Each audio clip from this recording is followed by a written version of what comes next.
ಇನ್ನು ಕರ್ನಾಟಕದಲ್ಲೂ ಕೂಡ ಮತ ಕಳ್ಳತನವಾಗಿದೆ ಅಂತ ಗಂಭೀರವಾದಂಥ ಆರೋಪವನ್ನು ರಾಹುಲ್ ಗಾಂಧಿ ಅವರು ಮಾಡ್ತಾ ಇದ್ದಾರೆ. ಈ ವಿಚಾರ ಆರಂಭದಲ್ಲಿ ಎಲ್ಲೋ ತಮಾಷೆಗೋ ಅಥವಾ ತುಂಬ ಲೈಟಾಗಿ ಹೇಳ್ತಿದ್ದಾರೆ ಅನ್ನೋ ಅನ್ಕೊಂಡಿದ್ರು. ಆದರೆ ಈಗ ಕಾಂಗ್ರೆಸ್ನ ನಾಯಕರು ಕೂಡ ರಾಹುಲ್ ಗಾಂಧಿಗೆ ದನಿಗೂಡಿಸ್ತಾ ಇದ್ದಾರೆ. ಪ್ರಮುಖವಾಗಿ ಬೆಂಗಳೂರು ಕೇಂದ್ರ, ಬೆಂಗಳೂರು ಗ್ರಾಮಾಂತರ ಭಾಗದಲ್ಲಿ ಸಾಕಷ್ಟು ದೊಡ್ಡ ಮತ ಕಳ್ಳತನವಾಗಿದೆ ಅನ್ನುವಂಥದ್ದು ಕಾಂಗ್ರೆಸ್ ಮಾಡ್ತಾ ಇರುವಂಥ ವಾದ. ಇದರ ಜೊತೆಗೆ ನಾವು ಇದಕ್ಕೆ ಸಂಬಂಧಪಟ್ಟಂತೆ ಕಾನೂನು ಹೋರಾಟವನ್ನು ಕೂಡ ಮಾಡ್ತೀವಿ ಅಂತ ಹೇಳ್ತಿದ್ದಾರೆ. ಆದರೆ ಇದಕ್ಕೆ ತಿರುಗೇಟು ಕೊಟ್ಟಿರುವಂಥ BJP ಹಾಗಾದರೆ ಈಗ ಲೋಕಸಭೆಯಲ್ಲಿ ಗೆದ್ದಿರುವಂಥ ಎಲ್ಲ ಸ್ಥಾನಗಳಲ್ಲೂ ಕೂಡ ಕಾಂಗ್ರೆಸ್ನ ಮತ ಕಳ್ಳಾಟ ಆಗಿದೆಯಾ ಅಂತ ಪ್ರಶ್ನೆ ಮಾಡ್ತಿದ್ದಾರೆ. ಜೊತೆಗೆ ಹಾಗಾದರೆ 9 ಸ್ಥಾನವನ್ನಾದರೂ ಗೆದ್ದಿದ್ದು ಹೇಗೆ ಅನ್ನುವಂಥ ಪ್ರಶ್ನೆಯನ್ನು ಈಗ BJP ನಾಯಕರು ಮಾಡ್ತಿದ್ದಾರೆ. माननीय सदस्य, केंद्र सरकार द्वारा बिहार पैकेज के अंतर्गत That election commission is not doing its job. Karnataka में हमने भयंकर चोरी पकड़ी है. I also agree with Rahul Gandhi. ಯಾರು ಎಲಿಜಿಬಲ್ ವೋಟರ್ಸ್ ಇದ್ದಾರೆ ಅವ್ರನ್ನ ತೆಗೆದಾಕ್ಬಿಡೋದು, ಯಾರು ಇನ್ಎಲಿಜಿಬಲ್ ವೋಟರ್ಸ್ ಇದ್ದಾರೆ ಅವ್ರನ್ನ ಸೇರಿಸೋದು. ಚುನಾವಣಾ ಆಯೋಗದ ದುರ್ಬಳಕೆ ಮಾಡ್ಕೊಂಡಿದ್ದರೆ ನೀವು ಮುಖ್ಯಮಂತ್ರಿ ಆಗ್ತಿದ್ರು ಸಿದ್ದರಾಮಯ್ಯ ರಾಜ್ಯದಲ್ಲಿ. ಚುನಾವಣಾ ಅಕ್ರಮವನ್ನು ಕಾಂಗ್ರೆಸ್ ಪಾರ್ಟಿಯ ನಿರ್ದೇಶನದ ಮೇರೆಗೆ ನಡೆಸಿರುವ ಸಾಧ್ಯತೆಗಳಿದ್ದಾವೆ. ನಾನು ಇವತ್ತು ಆಗ್ರಹ ಮಾಡ್ತೇನೆ, ರಾಜ್ಯದ ಜನರ ಕ್ಷಮೆನ ಕೇಳಬೇಕು ನೀವು.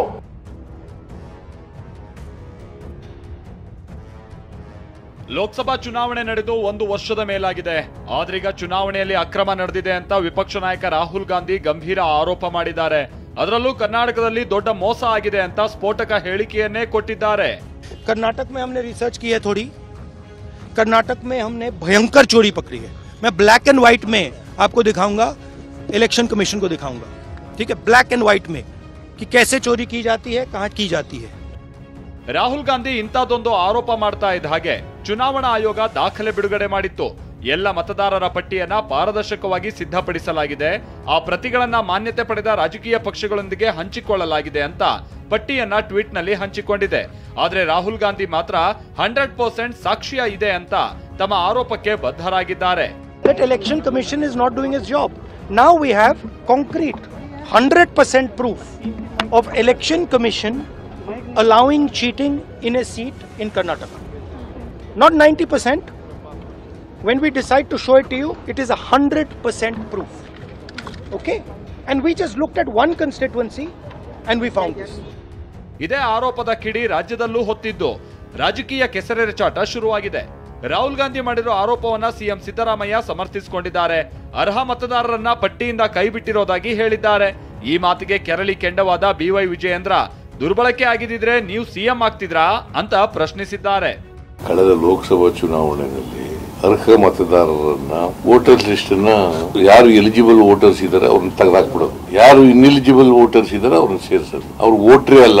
ಯಾಕೆ ಚುನಾವಣಾ ಆಯೋಗದ ದುರ್ಬಳಕೆನ ಮಾಡ್ಕೊಂಡಿದ್ದೇ ಆಗಿದ್ದಿದ್ರೆ ಕಾಂಗ್ರೆಸ್ ಪಕ್ಷ ಇವತ್ತು ರಾಜ್ಯದಲ್ಲಿ ಅಧಿಕಾರಕ್ಕೆ ಬರ್ತಾ ಇತ್ತು 136 ಶಾಸಕರೊಂದಿಗೆ. ಕೇಂದ್ರ ಸರ್ಕಾರ ನರೇಂದ್ರ ಮೋದಿಜಿ ಭಾರತೀಯ ಜನತಾ ಪಾರ್ಟಿ ಚುನಾವಣಾ ಆಯೋಗದ ದುರ್ಬಳಕೆ ಮಾಡ್ಕೊಂಡಿದ್ದರೆ ನೀವು ಮುಖ್ಯಮಂತ್ರಿ ಆಗ್ತಿದ್ರು ಸಿದ್ದರಾಮಯ್ಯ ರಾಜ್ಯದಲ್ಲಿ. DCM DK ಕೂಡ ರಾಹುಲ್ ಗಾಂಧಿಯ ಬೆನ್ನಿಗೆ ನಿಂತಿದ್ದಾರೆ. ನಾನು ಕೂಡ ತನಿಖೆ ಮಾಡಿಸಿದ್ದೀನಿ, ಬೆಂಗಳೂರು ಗ್ರಾಮಾಂತರದಲ್ಲಿ ಗೋಲ್ಮಾಲ್ ನಡೆದಿದೆ ಅಂತ ಹೇಳಿದ್ದಾರೆ. ಇದಕ್ಕೆ ತಿರುಗೇಟು ಕೊಟ್ಟ BJP ರಾಜ್ಯಾಧ್ಯಕ್ಷ ವಿಜಯೇಂದ್ರ DK ಕ್ಷಮೆಯಾಚನೆಗೆ ಪಟ್ಟು ಹಿಡಿದಿದ್ದಾರೆ. I also agree with Rahul Gandhi. Even I also have a very thorough this one. I also have made a very detailed investigation on even my Bangalore rural constituency also. Lot of ಗೋಲ್ಮಾಲ್ಸ್ have been done. ತನ್ನ ತಮ್ಮ DK Suresh ಅವರು ಕೂಡ ಲೋಕಸಭಾ ಚುನಾವಣೆ ಸೋತಿದ್ದಾರೆ ಅಂತೇಳಿ DK Shivakumar ಅವರು ಕೂಡ ಹೇಳಿದ್ದಾರೆ. ನಾನು ರಾಜ್ಯದ ಮುಖ್ಯಮಂತ್ರಿಗಳಿಗೆ DK ಶಿವಕುಮಾರ್ ಅವರಿಗೆ ನಾನು ಇವತ್ತು ಆಗ್ರಹ ಮಾಡ್ತೇನೆ, ರಾಜ್ಯದ ಜನರ ಕ್ಷಮೆನ ಕೇಳಬೇಕು ನೀವು. ಇನ್ನು ಸಚಿವ ದಿನೇಶ್ ಗುಂಡೂರಾವ್ ಚುನಾವಣಾ ಆಯೋಗದ ಮೇಲೆ ನಂಬಿಕೆ ಕಡಿಮೆ ಆಗ್ತಿರೋದಾಗಿ ಹೇಳಿದ್ದಾರೆ. ಇದಕ್ಕೆ ಪ್ರತ್ಯುತ್ತರ ಕೊಟ್ಟ BJP MLC CT ರವಿ ನೀವು ಲೋಕಸಭೆಯಲ್ಲಿ 9 ಸ್ಥಾನ ಗೆಲ್ಲೋದಕ್ಕೆ ಅಕ್ರಮ ನಡೆಸಿರಬಹುದು ಅಂದಿದ್ದಾರೆ.